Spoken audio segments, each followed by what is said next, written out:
आज की सीख आयुर्वेदिक टाइम क्लॉक।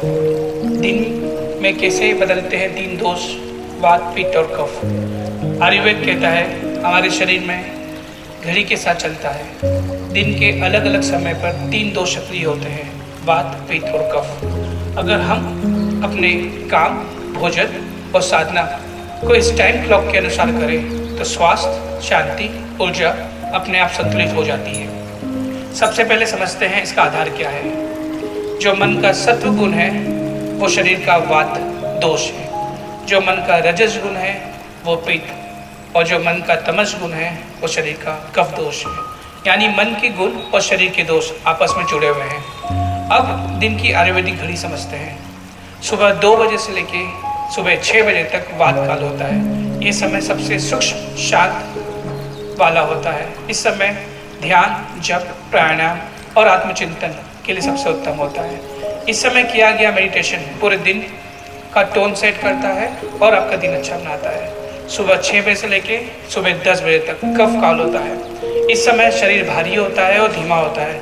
अगर इस समय हम ज़्यादा सोएंगे तो आलस्य बढ़ेगा। हल्की एक्सरसाइज, योग, वॉक और एक्टिव रहना सबसे अच्छा होता है शरीर के लिए। दोपहर 10 बजे से लेके 2 बजे तक पित्त काल होता है। ये डाइजेशन के लिए, मेटाबॉलिज्म के लिए का सबसे पिक टाइम होता है। इस समय सबसे अच्छा भोजन पचता है, महत्वपूर्ण काम होते हैं। डिसीजन और प्रोडक्टिविटी इस समय सबसे ज़्यादा होती है। दोपहर 2 बजे से लेकर शाम 6 बजे तक वापस से वात काल आता है। इस समय माइंड अलर्ट होता है, क्रिएटिविटी बढ़ती है। स्टडी, प्लानिंग, मीटिंग, लर्निंग के लिए सबसे अच्छा समय होता है। लेकिन ज़्यादा स्ट्रेस से एंग्जाइटी भी होती है और आपका शरीर का बैलेंस बिगड़ जाता है। शाम 6 बजे से लेकर रात की 10 बजे तक वापस से कफ काल आता है। शरीर फिर से स्लो मोड में जाता है। हल्का भोजन, मोबाइल स्क्रीन टाइम कम, फैमिली टाइम ज़्यादा और रिलैक्सेशन सही होता है।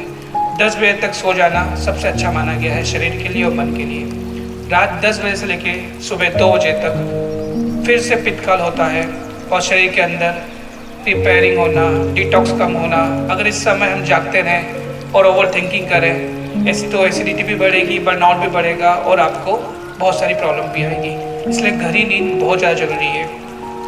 अब हम समझते हैं कि कफ क्या करता है और उससे हमारे शरीर में और मन में क्या क्या दिक्कतें आती है। सो कफ का तत्व होता है पृथ्वी और जल। ये हमारे महाभूत होते हैं। यानी जो चीज़ बिल्ड, होल्ड और स्टेबलाइज करती है वो कफ है। तो शरीर में कफ क्या करता है? शरीर में अगर कफ होगा तो आपकी हड्डियाँ, muscles, joint lubrication, immunity, stamina, body mass ये सब सही हो जाएगा। कफ शरीर को शेप भी देता है, स्ट्रेंथ भी देता है। और मन में अगर कफ आपका स्ट्रांग होगा, बैलेंस होगा तो वो धैर्य बढ़ाएगा, शांति बढ़ाएगा, स्थिरता बढ़ाएगा, करुणा बढ़ाएगा, लॉयल्टी बढ़ाएगा, आपकी इमोशन को स्ट्रेंथ करेगा। और अगर ये इनबैलेंस हो जाएगा तो आपके पास आलस्य होगा, मोटापा आएगा, सुस्ती आएगी, डिप्रेशन आएगा, अटैचमेंट आएगा।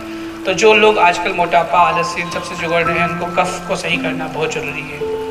कफ अगर आप बैलेंस कर लेंगे तो आपकी इम्यूनिटी स्ट्रांग हो जाएगी, आपकी इमोशनल स्टेबल हो जाएंगे, पेशेंस आपके बढ़ जाएंगे। इसलिए कहा गया है कि कफ अगर सही होगा तो आपका बॉडी का स्ट्रक्चर और फिजिकल स्ट्रेंथ दोनों बढ़ जाएगी। जब आप समय के अनुसार काम करते हैं तो शरीर से लड़ना नहीं पड़ता है, शरीर आपका साथ देता है। आज की प्रैक्टिस, आज सिर्फ एक बदलाव कीजिए। रात 10 बजे तक सोने की कोशिश करें और सुबह वात काल में से पहले 10 मिनट पहले आप ध्यान करें। छोटा बदलाव लेकिन असर बहुत गहरा होगा। कल फिर मिलेंगे नई सीख के साथ। हरे कृष्णा।